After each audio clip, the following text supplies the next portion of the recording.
Today, I'm joined by the wonderful Katy Faust. She is the founder and director of a children's rights organization, Them Before Us, and the author of the book, Them Before Us.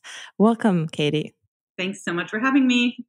I'm really glad to have you on. I've had the privilege of being on the same panel with you at NatCon, and I have to say it was a little bit intimidating because you definitely had the best speech on our panel, and it was just so powerful, so direct, and about a theme that is absolutely relevant to everyone's lives in a way that, my abstract musings about liberalism, not so much. But so essentially your speech was called This is a Child, and it was super graphic in the best of ways, and it really pulled on everyone's heartstrings. And yeah, I want to say it's probably one of the best speeches at that con.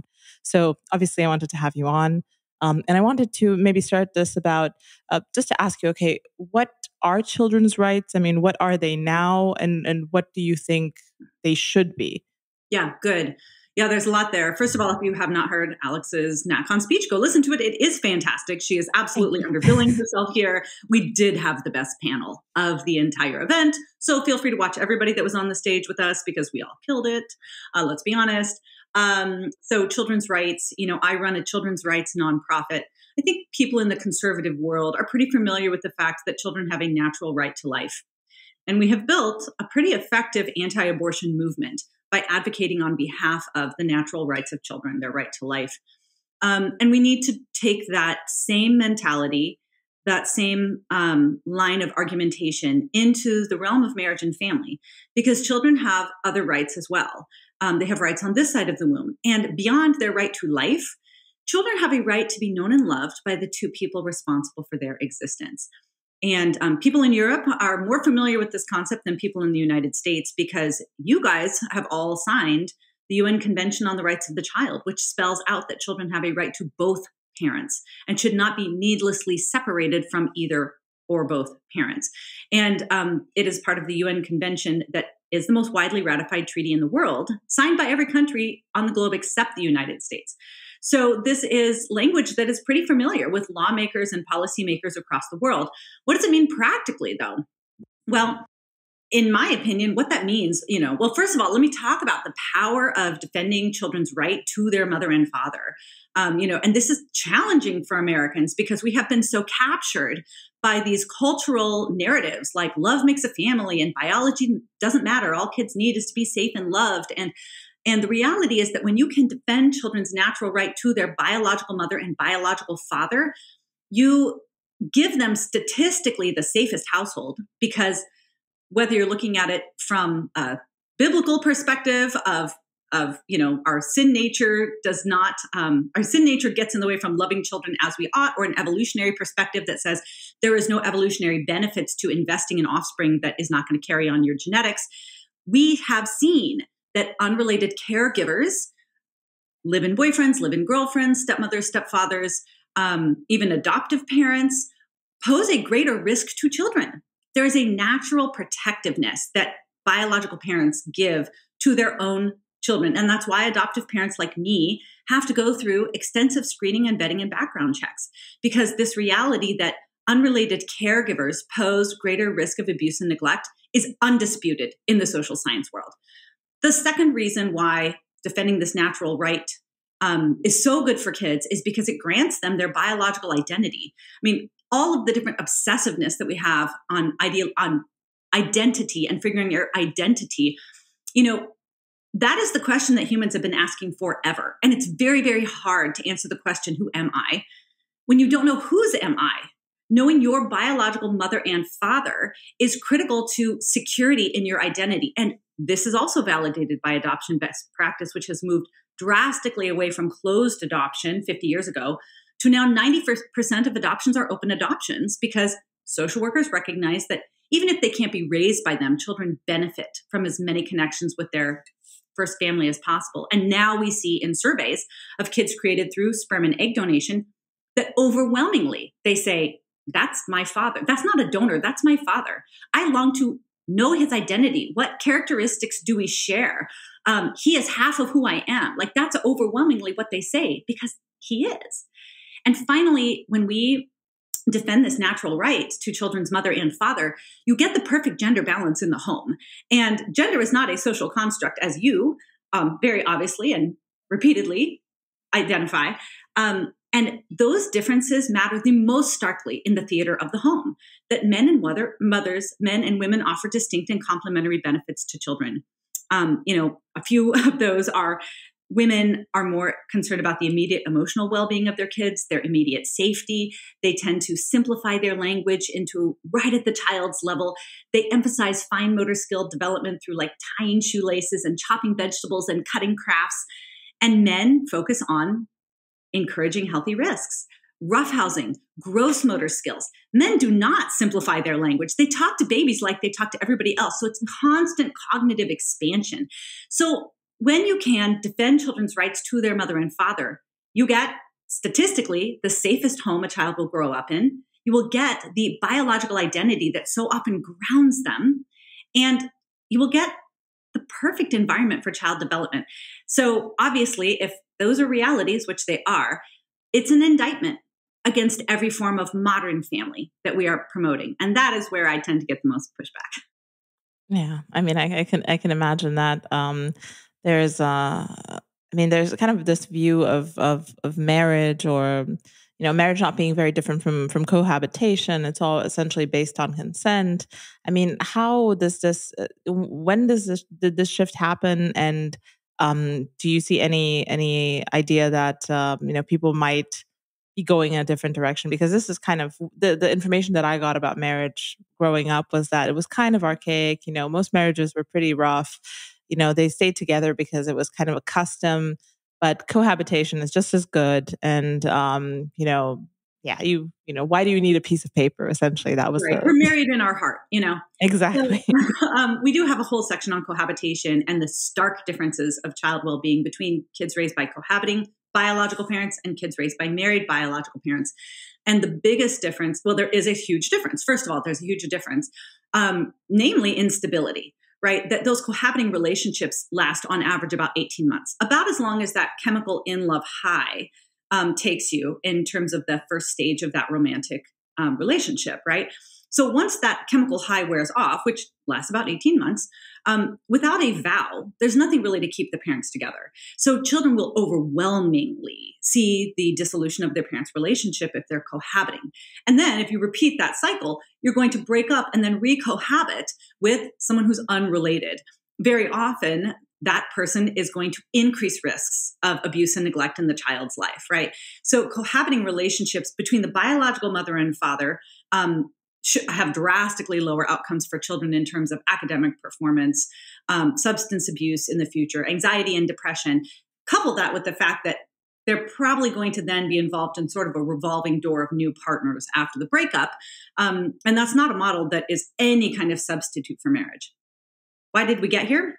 Well, I actually think that we are here because of no-fault divorce, right? That no-fault divorce really was the original redefinition of marriage. No-fault divorce was the first time that we mentally moved away from this model of marriage as an institution that serves as the fundamental building block of society to marriage as a vehicle of adult fulfillment, right? Mm-hmm. And if I cease to be happy in the marriage, then it can cease to be a marriage, right? This marriage just exists for me and my fulfillment. And what that meant is we had soaring rates of divorce in the 80s and 90s. I'm a product of divorce. My husband's a product of divorce. And the reality is that a lot of those kids of divorce will fail to form stable relationships on their own. They often see marriage as much more risky than cohabitation. And so kids who experience a no-fault divorce often will opt for cohabitation because it seems like the safer option, or because they don't know how to have a committed long-term relationship because it was never modeled for them. So yeah, and I get obviously a lot of pushback for my rejection of gay marriage, but the reality is that the abysmal state of the family, especially in the United States, is not because of the gays. It is because of heterosexuals. It is because of the redefinition of divorce, the rise of cohabitation, and this idea that, your romantic desires are the most important thing. And, if you're happy, the kids will be happy. Yeah, I mean, it seems like gay marriage is kind of almost like a symbolic extreme of the same phenomenon. Because you know, making, I mean, not making, maybe having your sexual identity as kind of the core element of your life, and then kind of bringing in the element of marriage on top of that. Essentially, just kind of sanctifies the fact that you're organizing your entire existence according to who you have sex with. You know, Yes. which is, I think, the same case with polyamory as well. That's why I think Yes. it's all about, okay, we are this type of person because we like to engage in X sexual act. I don't necessarily think that that's a great way to, to structure your existence and relationship to the state, to God, to everything, everyone else. So, Well, and um, it's certainly not if kids are involved, right? And we make the point at them before us. The idea is them, the children, need to come before us, the adult. Their rights to a mother and father, their need for stability, their need for maternal and paternal love is more important than your sexual urges and your sexual feelings and even your sexual identity. And that's a that tough is, sell. yeah, it's a tough sell because it indicts everyone, right? Everybody then has to conform. It's not just the gays that have to do the hard thing. It's single, married, gay, straight, fertile, infertile. Every adult has to sacrifice. So I always tell people, I'm like, give me enough time and I'll trigger you too.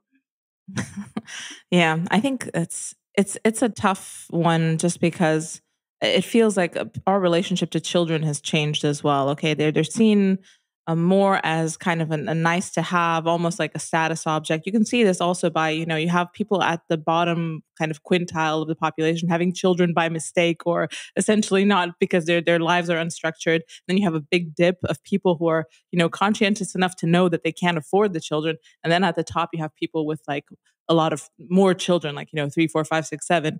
And it's, it seems like they're kind of a luxury now. So it's like, okay, how many of these little status projects can you afford to bring into your life? Well, and that certainly is reinforced by the redefinition of marriage into a genderless, a gender optional union, right? And you were exactly right that really, if marriage is just a vehicle of adult fulfillment and you can get out of it whenever you're unhappy, then some people are happy being married to somebody of the same sex.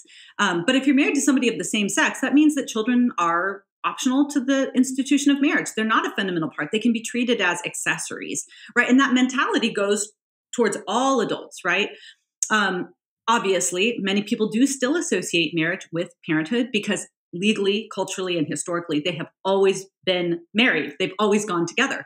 And so now what we see is in many places in the United States, state by state, that we are now redefining parenthood based on our redefinition of marriage, right? Because we made husbands and wives optional in marital law, mothers and fathers are now becoming optional in parenthood law. And so, really, the redefinition of marriage has propelled us towards a redefinition of parenthood that will exclude a mother and father much of the time. Yeah, I think you mentioned the case of Taiwan, where the redefinition of marriage happened on one day, and almost like immediately you had, the surrogacy explode as an industry. Yeah, I mean, you'd think these two things are seemingly unrelated, but it's obvious that, once the family is kind of questioned, then every element that composes it is questioned and, Yeah. And I think that set free.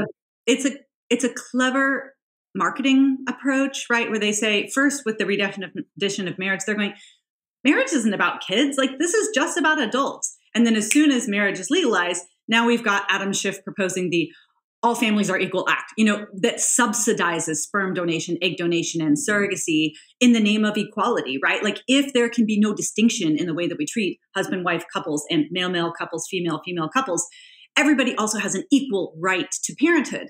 The problem is that these couples over here do not require children lose a mother or father to become parents.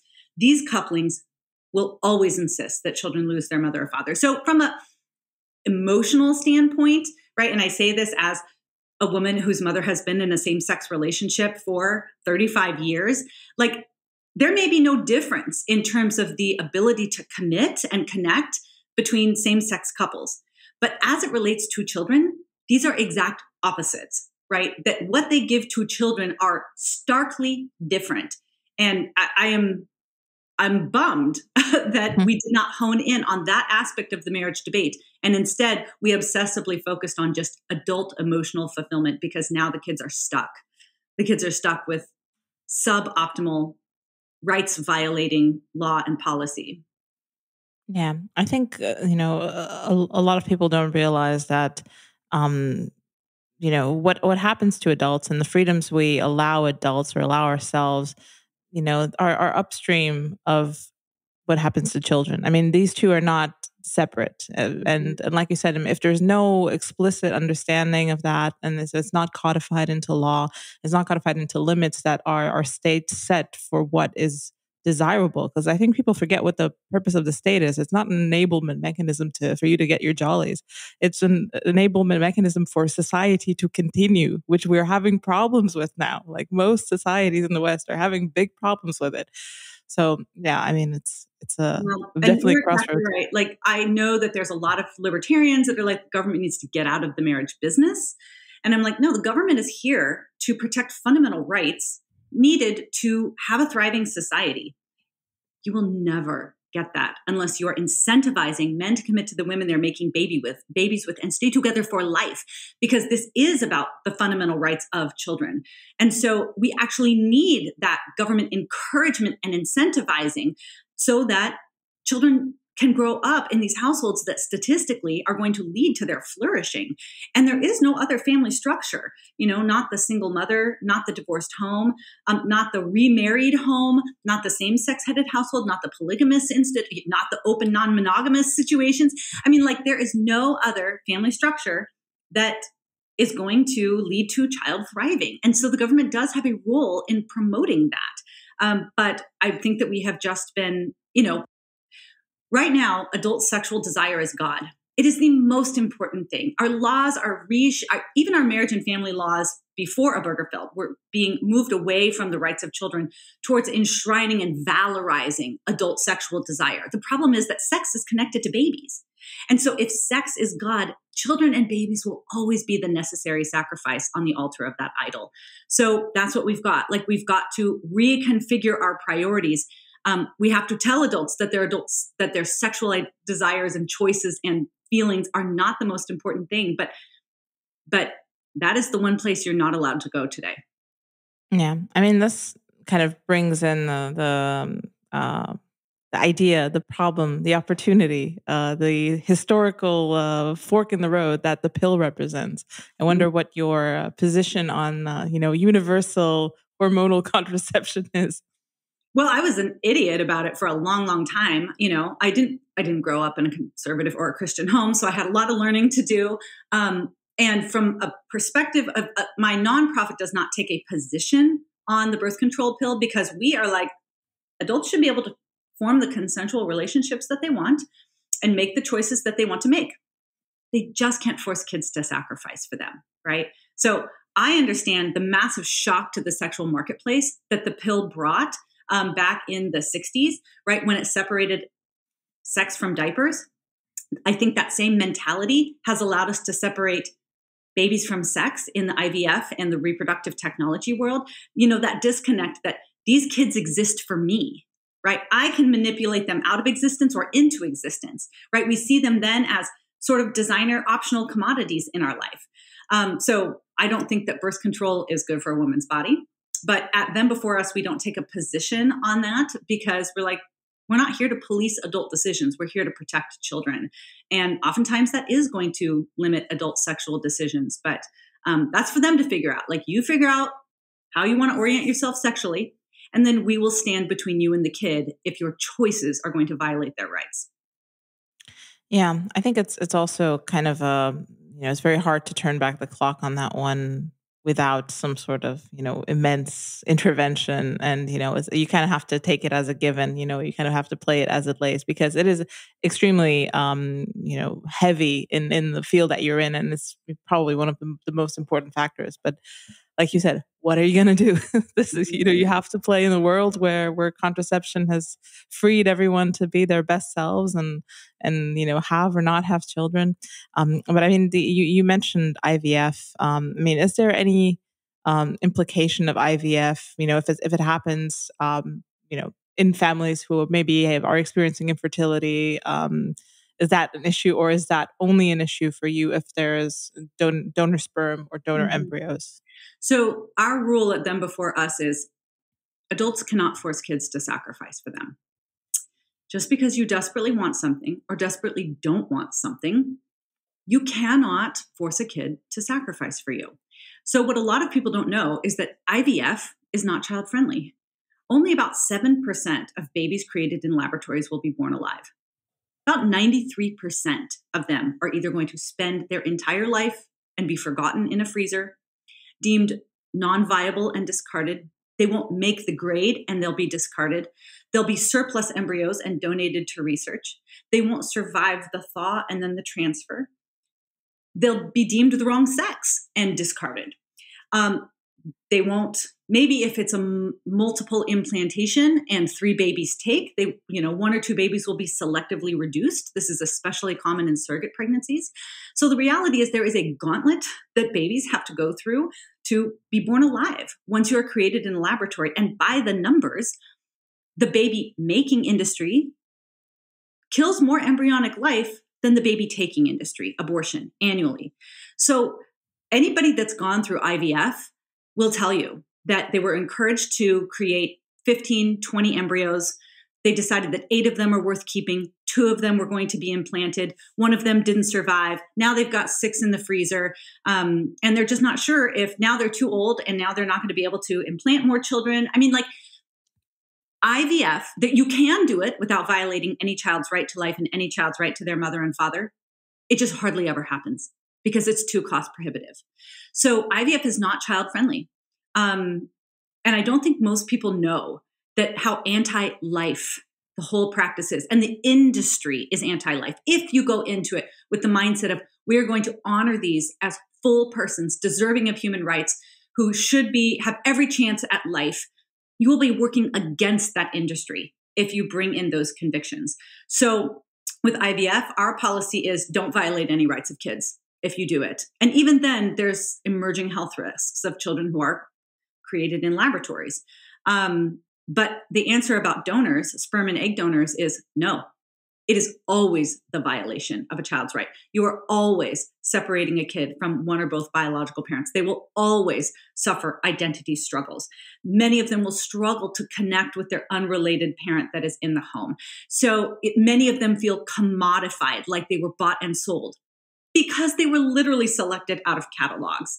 So the answer to IVF is, can you be that narrow percentage that honors the rights of children in that process?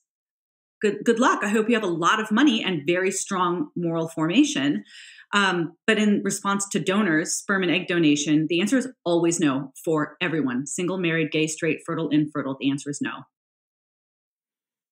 Yeah, I mean, it's you mentioned that there are negative health outcomes for the children as well. I think I've discussed this on the show before, and I think people underestimate how um, impactful it can be, even on the surviving, even selected embryo, to be essentially the product of this kind of brute force enabled, de-infertilization, making people fertile by decree in a lab. And there's quite a lot of indication that there's quite high mutational load on these children who are born, and all sorts of indicators, being born premature, all sorts of things that, okay, for many reasons, the people who can only conceive for IVF, you know, there's a reason for that. Usually it's not that your body's just having, a bad day. It's quite it's a and complicated thing. I've talked with a lot of parents who have gone through the IVF process, oftentimes successfully, oftentimes with kids in storage that they now don't know what to do with, and they grieve and mourn over what do you do? Because they're like, we can't discard them, but also if we donate them or let them be adopted, somebody else is raising our biological children who might very much look more like us than the children in our own home. And so they do struggle, with how do I do this ethically? And a lot of them will say, I was rushed, because this is the most lucrative wing of the medical world, because it's all elective. you get a diagnosis of infertility and you are immediately referred to the fertility clinic. When the reality is that oftentimes there are underlying issues that can be diagnosed and resolved. There's a great organization called NAPRO Technology, Natural Procreative Technologies, and they seek to resolve the underlying fertility issues and like literally diagnose you. And oftentimes that step is totally skipped over because they're like, let's go make some money by making babies in the laboratory, which then makes you a repeat customer. You're dependent on the doctor for pregnancy rather than seeking to figure out what's going on in your body that's prohibiting pregnancy and resolving it. So it is just a commercial industry. It is not focused really on the parents, and it is certainly not focused on the children. Yeah, I mean that's shocking. I didn't realize. I mean, it's true. I mean, that's what I would expect as well. If I, went to my gynecologist, she was said, you're infertile. You've tried enough, and she would definitely directly send me to the fertility. Even here, in the sticks, where it's not like the center of the empire, but still, that's definitely a procedure. I mean, you mentioned that there seems to be kind of the problem that we have with heredity in our culture, the idea that, nature is important, that things are, that there is an important element to you looking and behaving like your parents, that traits are hereditary, and then not everything is nurture. And I feel like there's quite an important core there, that all this interchangeability, all this commodification of people and children, it doesn't really matter where you end up, who your father is, because, we're all the same. It's all equal. It feels like there's kind of a core philosophical issue there that people just don't want to look at, because obviously has a lot of other implications. Right. It gets in the way of, this is my design and my plans for my life. But I often will play this game with audiences where I'm like, I want you to name a novel or a movie or a great work of literature where a child goes on a quest and searches for their long lost mother's boyfriend. Tell me that story, right? Where, or they're searching for their long missing babysitter. It doesn't happen. But then when I say, give me the name of a movie or a work of literature where someone goes on a quest to find their missing father. And you are like, my generation's like, oh, the American Tale, and then you've got the newer generations where, Disney just came out with that. Oh my gosh, I forget what the name of it was, but it was like the two boys that are searching for their dad that died and they had to find him through magic, and they're like desperate, like, just give me one day with him. And you've got like Guardians of the Galaxy, where like Star-Lord is like, the whole movie's about trying to find out who his dad is. And you've got Pericles, from Shakespeare, where like this is such a common theme throughout millennia that it seems like there's something fundamental to the human existence that needs to know from whom we came. And yet our modern society, in the name of adult sexual rights, must decide that genetics does not matter at all. And yet it desperately matters to kids. Like, one of the things we do at Them Before Us is we have a story bank of children who were created and raised in these modern families. And we've got a section just for kids created through third-party reproduction. The identity struggles, the longing, the obsessing to know who their parents are. And this is true for kids created through sperm donation who were raised by a loving mother and father, who still are like, who is my real mother? Have I passed her on the street? Does she look like me? Does she know that I exist? Would she want me if she met me? And so this, it's a very adult-centric view. And here's the other thing. Most adults choose sperm or egg donation instead of adoption because they want a biological connection to their child. They understand that biology matters, right? They want to see their features reflected in the baby. This is exactly what Dave Rubin and his husband, Janet Rubin, said. David Janet said, is we thought about adoption, but there's just something so special about seeing your features reflected in your child. And I was like, hi, ding, ding, ding. Kids also want to see their features reflected in their parents. And you are making a deliberate decision to sever the child from half of their genetics. your desire to have some genetic connection is at the expense of that child's desperation for a missing genetic parent. So that's what I mean. Like, it is forcing kids to sacrifice for adults. And it's all fun and games when the adult is like, what a sweet family that I've made, right? But it is when the kid is 30 and he'll put his story on my website and he'll say, I really loved my two dads, but I always hungered for the love of a woman and wondered where I got my blue eyes. You know? Yeah. Yeah. I mean, it's, to be honest, growing up in Romania, I've actually never met children who were raised by same-sex parents. It just, doesn't happen. I mean, obviously we have gay people, but just in that combination where people would live together and they would raise children, we're just not that far along. But it does seem like this is more common, I guess, in your generation, the divorced generation. And it's, yeah, I don't know. I guess you have a lot of testimonials of people going through this. That is the main thing that is missing from this conversation. I first got into all of this like 10 years ago when my state was debating gay marriage. And our side, the pro-family side, the conservative side, the Christian side, like we've always had great statistics. We've always had great research. We've always had natural law. We've had common sense. We've actually had the 5 major religions of the world on our side when it comes to this union of one man, one woman for life. Muslims, some exceptions, but generally they're on the same page with us. But what we've never had is the stories, right? The other side has won and pushed through all of these child violating family formations because they tell a better story, because they allow you to empathize with the adults and the adults' suffering, which a lot of these adults have suffered. And so what we try to do at Them Before Us is we match story with story. We're like, oh, okay, Dave Rubin, you've longed for children. Okay.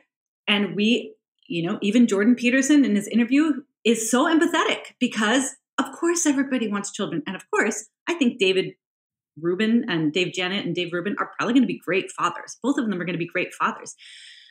But you need to empathize with the child who deserves and will crave maternal love. And, I do this kind of work. And so people will send me all kinds of like screenshots that they've seen in different group chats. And it's very common in like the gay dad group chats for them to say, oh, my 5-year-old just started calling every woman mom. And, so that comes up, oh, when that happened with my daughter, we just had to say, remember, your mommy was a good woman who allowed daddy and daddy to be able to raise you together. And so those women aren't your mommies, so it's like this very common experience for children to spontaneously ask for a mother. Those are the kids that you need to empathize with. It's the child that deserves our empathy in these situations, not the adults. So that's one thing we try to do at Them Before Us is we will give you the stories of kids and you need to look them in the face. And that's what we did in our book. We've got like 120 stories of kids raised in modern families. And I dare you, look them in the eye, read their story, and then say, biology doesn't matter, love makes a family. I dare you.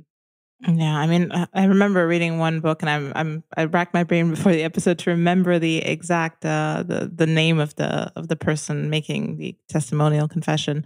I think she was the child of kind of very artsy. It's a pretty extreme story. I think Maura or something like that. Moira Grayland. Yeah, exactly that. And she is kind of a child of the '60s, and by that I mean the whole '60s, the whole shebang, and in the worst of ways, slouching towards Bethlehem is just like an intro compared to whatever. I mean, obviously, I don't expect you to narrate the whole story, but I think there are some extra layers of complications there because we were talking before about orienting your whole life around your sexual identity. I mean, her family essentially did that, and another thing that comes up on the show as well is the idea that, you have paraphilias and people, being interested in more exotic sexual things. They don't usually have one. They usually have multiple, or they're interested in multiple. And these things tend to expand and take on a life of their own. So in her story, which I will link in the show notes so people can check it out, it took a turn for the worst. So I don't know, whatever angle you want to take on that, you can expand a bit on it. But yeah, it was quite horrific. So it's so interesting because Moira contacted me my gosh, probably 2015, and said, I have never met another child with gay parents. And my mom is in a lesbian relationship. I still was connected to my dad and mom all through my life, but I was the first person she ever reached out and said, let me tell you what really happened in my life. And I was like, oh my gosh. And she is the daughter of, oh my gosh, I'm totally blanking on the name, the fantasy writer who wrote Mists of Avalon, right? I mean, like, her parents were way, way up there in the entertainment Hollywood scene. Her father was involved in Hollywood, and very, mom was a out lesbian. Moira suffered a lot of abuse at the hands of her mother and partners. Her father was a convicted pedophile. She actually testified against him. And so she saw the extremes of what it looks like to elevate your sexual desire to the status of God, and the victimization, not just of her and her brother, but scores of other children as well. And the absolute cover up of the community, right? The gay community. So Moira's story is very extreme. She really does. She will say that it's abusive, for children to have gay parents, because gay parents, because they're making their entire identity about their sexual orientation, it is an inherently sexual environment. Very often the children are going to be victimized through that sexual environment. At Them Before Us, we talk more about there are risks to unrelated adults. We would not necessarily say that your sexual orientation inherently is a risk. It's a missing parent that's the risk. Like, my mother's sexual orientation is towards other women. She was the best mother. I had a better mother than every single person listening to this podcast, right? Like, your sexual orientation does not determine your capacity to mother or father. It is who is raising the kid with you, right? And if your sexual orientation determines that you will exclude the child's other parent, that's the injustice. So she does have a very extreme story. I'm glad that she wrote a book called The Last Closet, where she goes into detail about everything. And it's a cautionary tale to what it looks like to make adult sexual desire the ultimate God in your life.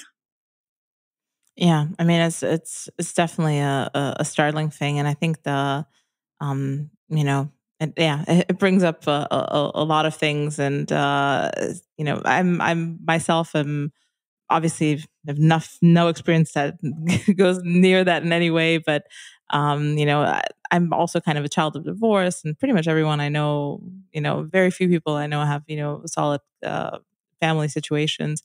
And obviously I kind of had to outgrow that in my own life to kind of get over myself and make the decision of getting married and having children. But I think one of the more problematic issues I see with a lot of people are essentially step parents. I mean, every person I know who's divorced and has told me about it. But usually the second story after the divorce story is, the horrible experience they had with a step parent. And sometimes it's, abuse or allegations of abuse, sexual abuse, but also um, essentially just being, left behind compared to the children from, the actual biological children, like the idea that, there was a fridge with all the snacks belonging to the biological children and had a lock on it. So the child from the second marriage would not be able to get the food. It's like all sorts of just painful stuff, and it's just like seared in their memory that. And it's also the relationship with the parent who divorced, because obviously they're in a way oftentimes they're more interested in the new partner and placating their kids and making them feel good, not in their own child, and that is the most painful thing. We have an entire chapter on divorce, chapter 5 in our book, where we have been dealing with divorce for a long time. So we have a lot of stats on it. And what we see is exactly what you said. There is favoritism towards the new family, a prioritization of the new spouse. Very often men, especially, their personality will be shaped by the new wife. Her priorities will become his priorities. So if she's favoring children, he will often start to favor her children or the new children of their union. And it's so fascinating. Before I wrote the book, I was pretty well read on the statistics around same-sex marriages. Divorce was, and there's not as many studies on sperm and egg donation and surrogacy. So we did include the studies that we do have on that in our chapters 7 and 8, where we discuss those topics in depth. But the divorce research was a little bit less well known to me. And I was stunned. I was stunned by what I learned in the divorce chapter. One of the things was that in 50% of cases, children who live in two different homes develop two different personalities, right? They have to transform themselves between mother's house and father's house.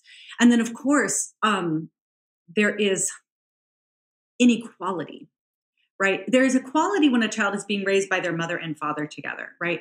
And interestingly, there is a circuitous love that the child experiences when they see their own father loving their own mother. They feel like their father is loving them. It's one of the only examples of indirect love that it happens in the human existence. But when the child sees dad loving stepmom, he doesn't feel like dad is loving him, right? He feels competition or jealousy, right? Or maybe just to be like, well, I'll just wait until they're done, right? And so it is a break in that mother, father, child, like love, support triangle. Yes, we have studies, that we talk about in chapter 2 on why biology matters, where it shows that stepmothers feed their children, spend less money on their food, buckle their seatbelts less often, take them to fewer doctor appointments. Like the way to kind of summarize this is unrelated adults are less connected, right? They don't feel the same connection to the kid. They're less invested. They don't give as much time and money, and they're less protective. So even if the child isn't abused, they suffer more accidents, right? They're more likely to be injured through accidents just because someone is not as attentive as the biological mother or father would be. So we do have a lot of stories in that book about how children from a divorce situation joined a remarriage, and there was a very, very harsh treatment on behalf of the new step-parent. But then when the new half-siblings were born, they saw a transformation in that critical step-parent to one of doting, loving, and adoring. And there really is, either because of our sin nature or evolutionary messaging, a prioritization that happens when it's adults parenting their own children. So, and one thing that I commonly use to illustrate this point is to tell people to Google the words mother's boyfriend. Because if love makes a family, if the children are happy when the adults are happy, if all it takes is two adults, if, there's a mother and a father and two incomes, then children who are being raised by their mother and stepfather or mother and her boyfriend, live-in boyfriend, those kids should be doing great because the adults are happy. There's two incomes. There's a man and a woman. And I'll just, leave it to your readers or listeners to pause this video, drink in some of the horrifying, graphic, disturbing headlines of child torture and filicide, that is child, homicide, that you're ever going to witness. And researchers researchers that specialize in what is called the Cinderella effect, which is this observable pattern of prioritization of one's own biological offspring, will tell you that stepfathers and live-in boyfriends, really, it doesn't matter in terms of the child risk. That it's just the presence of an unrelated cohabiting man that statistically is the most dangerous person in a child's life. So if we really care about child well-being, we've got to get these messages about marriage and family straight, because kids' thriving is on the line, and some of their lives are on the line. Yeah, I think there's another study. I think this is kind of out of Mexico that had the same conclusion, but in that case, it was a study about extended families living together. I don't know if you've seen this one. It was about cousins and second cousins of teenage age living with smaller children in the home, made the rates of childhood sexual abuse explode. Because not much supervision, things like that. Obviously, this is not necessarily related, but I think there's a lot of rosy romanticism about the idea of just kind of living with the whole village in your home, and it's all this is how we used to live. It's all the extended family, and I'm like, maybe the grandparents. I think that's a good format for the extended family, and I guess maybe your sister and her husband. But that's about as far as you want to go. You don't really want every generation of every one of their children to come into your home, because that's it's a powder keg. There is like real measurable biological mechanisms involved in both natural motherhood and natural fatherhood that lend themselves to child protection.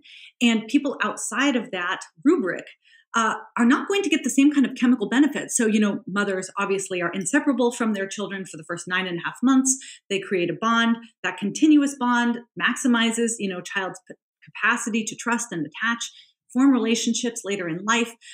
Obviously, mother's oxytocin is being exchanged with the baby all through breastfeeding and the constant touch that mothers give children that fathers don't necessarily approach in the same way. But fathers also go through a physiological change when they are with their pregnant wife, right? Their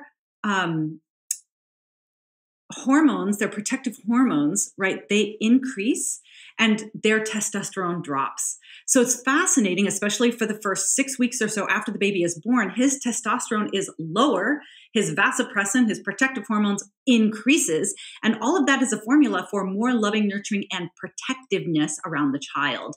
Other adults are not going to be enjoying that. Men creating children through surrogacy are not going to be having those kinds of hormonal changes, which is why you see somebody like Andy Cohen, who created a baby through surrogacy, single dad, 55 or something like that. Within 3 weeks, he was out clubbing again because he did not have the benefit. I mean, I'm sure there's other reasons, but one of the things is your body actually changes when you are doing this together with your wife who is pregnant and you guys are bringing a child into the world and jointly nurturing that child. And I just think that we have absolutely dismissed this biological design, and it is to the detriment of men, women, and children.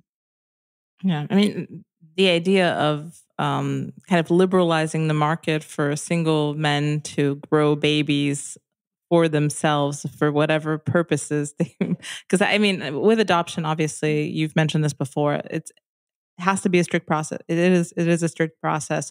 There's infinite vetting. But with surrogacy, where it's essentially kind of a service that I pay top dollar for to someone wherever in the world where I can contract this, whatever rules there are, it's a little bit different. It's kind of a, made to order type situation. And, I'm the client, I'm the boss, just hand me the child. So I don't know. And this is another question. I mean, there was a big discussion about exowombs and, having children, and the fact that, the gender, this will rebalance the gender situation because men will now have leverage over a reproduction, single men, their biggest ambition is to have, to take care of infants, and, that's going to sway the gender balance and anything. Anyway, I'm not buying that, but it is, I think, in terms of, like you said, the state should maybe take a closer look at liberalizing all of this, because it's obviously dangerous for children. Well, we spend all of chapter 8 talking about surrogacy. And a lot of what we talk about is how surrogacy is not about babies. And this is really hard for people in the pro-life world and the Christian community or conservatives. It's very hard for us to understand what surrogacy really is because we love babies. A lot of people have made a life's work of protecting babies, but that is not what surrogacy is. Surrogacy is not about babies. Surrogacy in practice is on-demand designer babies shipped worldwide to paying customers. That's all that it is. And just like you said, it is, when it comes to contrasting surrogacy and adoption, from a children's rights perspective, these are exact opposites. And we spend all of chapter 9 contrasting adoption, which is inherently a child-centric institution, with reproductive technologies and surrogacy, which is an adult-centric marketplace. And the biggest difference is, in adoption, the child is the client. The goal is to place children in loving homes. In big fertility, the adult is the client. The goal is to get the adult a baby no matter the cost. In adoption, the adults are doing hard things for kids. They're going through background checks, they're doing trainings, they have post-placement supervision. In big fertility, the child is doing the hard thing. The child is losing their genetic parents, their birth mother. Oftentimes they're not having a mother in their life at all, right? And the only check that is clearing is the check at the bank. Like, if you have the money, you will get the baby. And so these two, a lot of people think, well, there's no difference. Oftentimes, they're both growing up without biological parents. From a children's rights perspective, adoption protects their rights. Third-party reproduction, and especially surrogacy, violates those rights. And what we see is, we list in the book several cases of men specifically who have procured children through surrogacy specifically for the goal of sexual exploitation, because men that never would have cleared a background check for adoption have access to children through surrogacy. So it's a fundamental, first we have to get these questions of surrogacy right. And the answer is, it's no. It's no for single couples, or for singles, couples, gay, straight. The answer is no.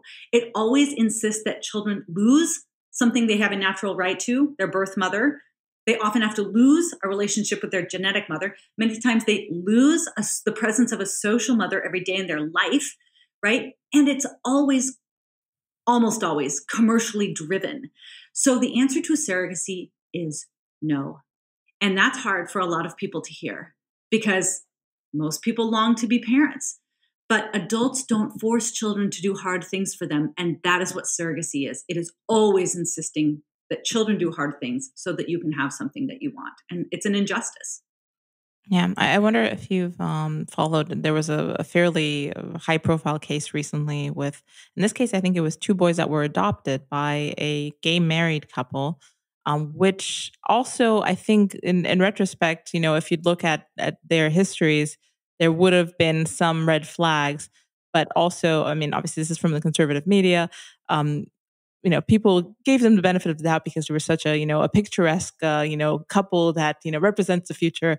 And we should all emulate if we can, because, they're also free, but they also care about children.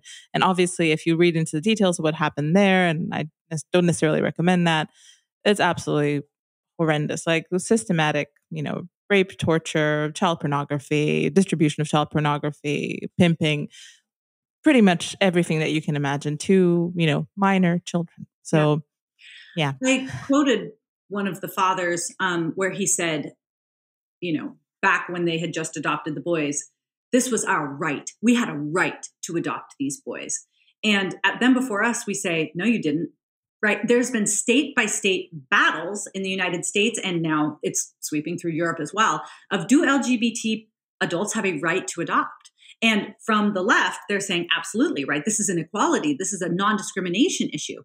From a children's rights perspective, the answer is no, you don't have a right to adopt. But neither do heterosexual couples. Nobody has a right to a child that is not biologically theirs. I didn't have a right to my adopted son. Now that he's my legal child, I will fend you off with a baseball bat if you try to come at him. But he wasn't owed to me. We were owed to him. And so that is critical. Even adoption has suffered from this adult-centric mentality of thinking that adoption is a way for adults to get kids. It's not. Adoption is a just society's response to children who have lost their parents. The child is the client. And whenever possible, the child should be placed with married mothers and fathers so they can benefit from the maternal and paternal love that maximizes child development, that satisfies their mother hunger and their father hunger. So I don't know exactly what happened with these two guys. I do know that they themselves say they benefited from an expedited background search process. So I don't know if it was a pressure to appear tolerant or to say, look how inclusive we are. But they did not, one of them had been credibly accused of child abuse.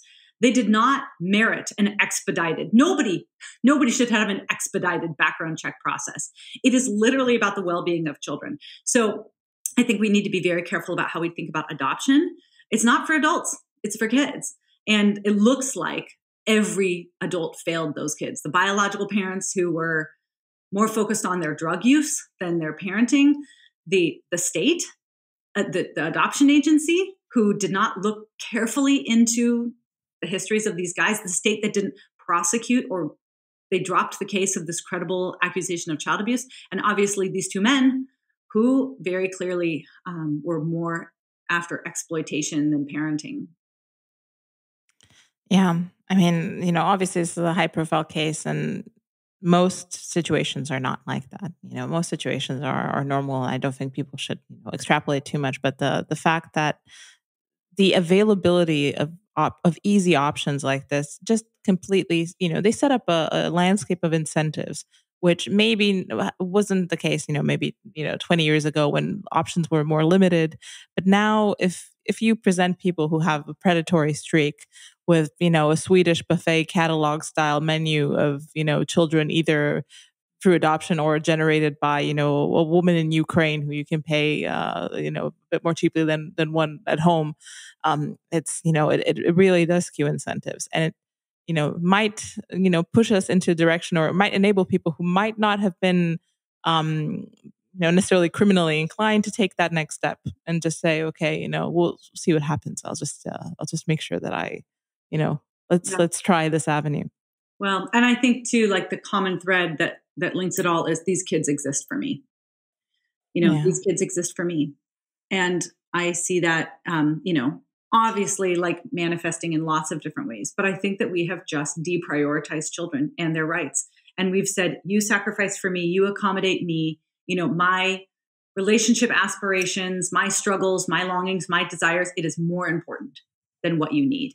And so I think that is the mentality that is infecting pretty much every adult group out there these days. Yeah, no, I think that's the core of the whole issue. And I feel like that's something that a lot of listeners to the show are trying to correct in their own lives. But yeah, in general, we do feel like refugees from a cult almost. That Yeah. that there's you've been it's never been told to me exactly explicitly, okay, your life is kind of this project where you have to self-develop into this beautiful butterfly with your career and your interesting hobbies and your authenticity. This is what I absorbed through the culture. Like, this is what came to me, because my mother's also kind of a product of the 60s, even if the 60s were under communism, but she got the same type of the information diet as most people in the world. And my dad was he was greatest generation, so he didn't have much input to the whole thing. But yeah, I mean, it was just an interesting combination, and that's kind of the message that I got from her as well. I mean, she wanted to accomplish, find herself in her life. And, I also wanted that because, the TV was also backing her up. This is what we should be doing. So I think a lot of me growing up was just trying to unlearn a lot of that, because I've seen, I've just seen the fallout in my life and in other people's lives. And I know people who didn't make it, didn't cross that threshold. They didn't take the learnings from life experience or from other people's experience, and they're still there, or they're not there at all. So yeah, I want people to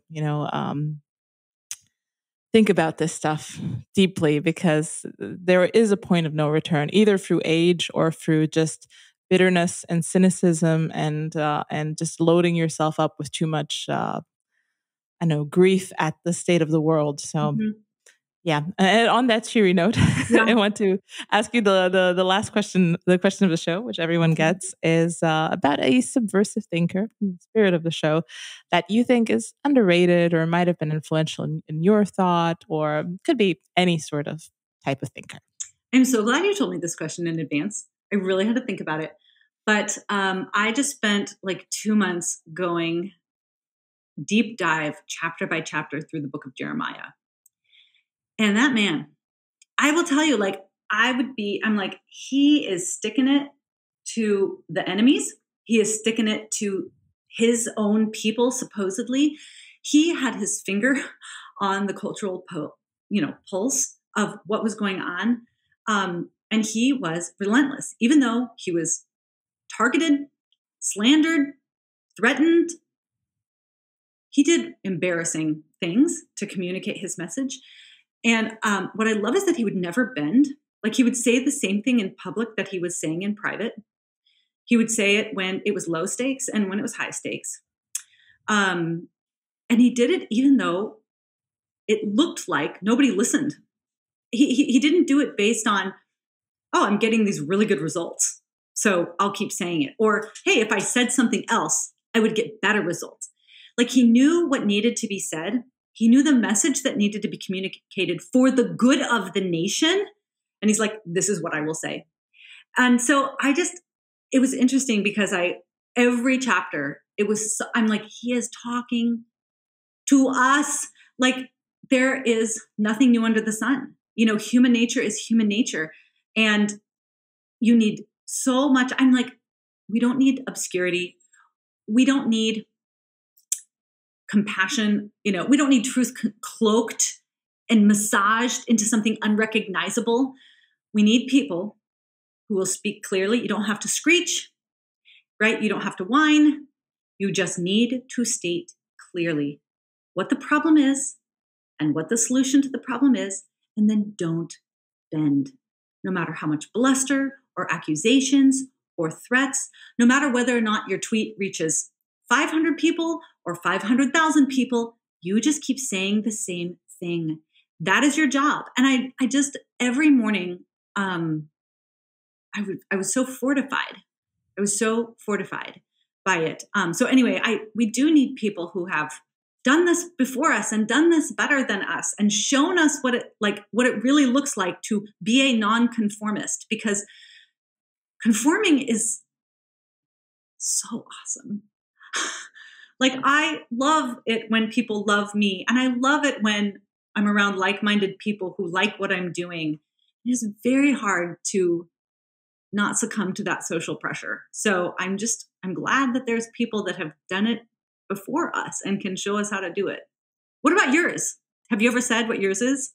Yeah, I've been asked multiple times, but I'm always like, I'm in a panic. I've got a few, but I don't know.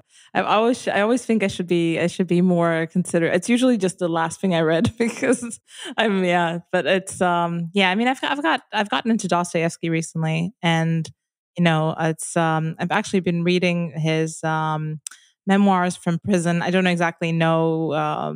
He had a kind of a long stint in Siberia. He like escaped death very very close to being in a firing squad, and they essentially kind of pulled him out of that and then sent him to Siberia for a little while. And it's just the kind of the raw moral conflict that happens in a place like that, where you have people, a lot of intellectuals were sent there, a lot of people who were kind of like high class, but they were kind of enemies of the czar, in that age, and they were mixing in with pretty much the lowest of the low. And then, but still, you could see like little efflorescences of morality, of essentially of God. And that's kind of why Dostoevsky is pretty much one of the most convincing Christian authors that because he's so close to being an atheist, which I was for a very long time. And he's essentially kind of transcended that. And he speaks the language of the atheist. Most of his books are pretty much 99% atheist. And then you have like, a gut punch of transcendence somewhere in there, somewhere in the gutter, because that's where he writes. Essentially, he speaks about people from all walks of life. Anyway, that's so I don't know exactly. In Romanian, it's just called, I don't know, Memories from the Dungeon or something like that. So it might have a different title in English. But yeah, that's what I recommend. That's kind of been in the last 6 months, kind of the major thing that I've been going through. But yeah, that's great. I love it. I never read him, but I'm trying to read more. I'm in Seattle. My kids go to public school. They do not bend. Like, they can totally call out your BS, but it's very helpful to get those kinds of perspectives of people that understand what it's like to be surrounded by a worldview that is completely in conflict with yours, and figure out how to stand firm. And these historical figures just nail it. So we might have to get a little. yeah, definitely recommended. Okay. Yeah. Well, thank you so much, Katie. This was lovely. I want to point people toward the and your NGO, Them Before Us, and also to the book Them Before Us, and to your Twitter, which is at advo underline Katie, I think.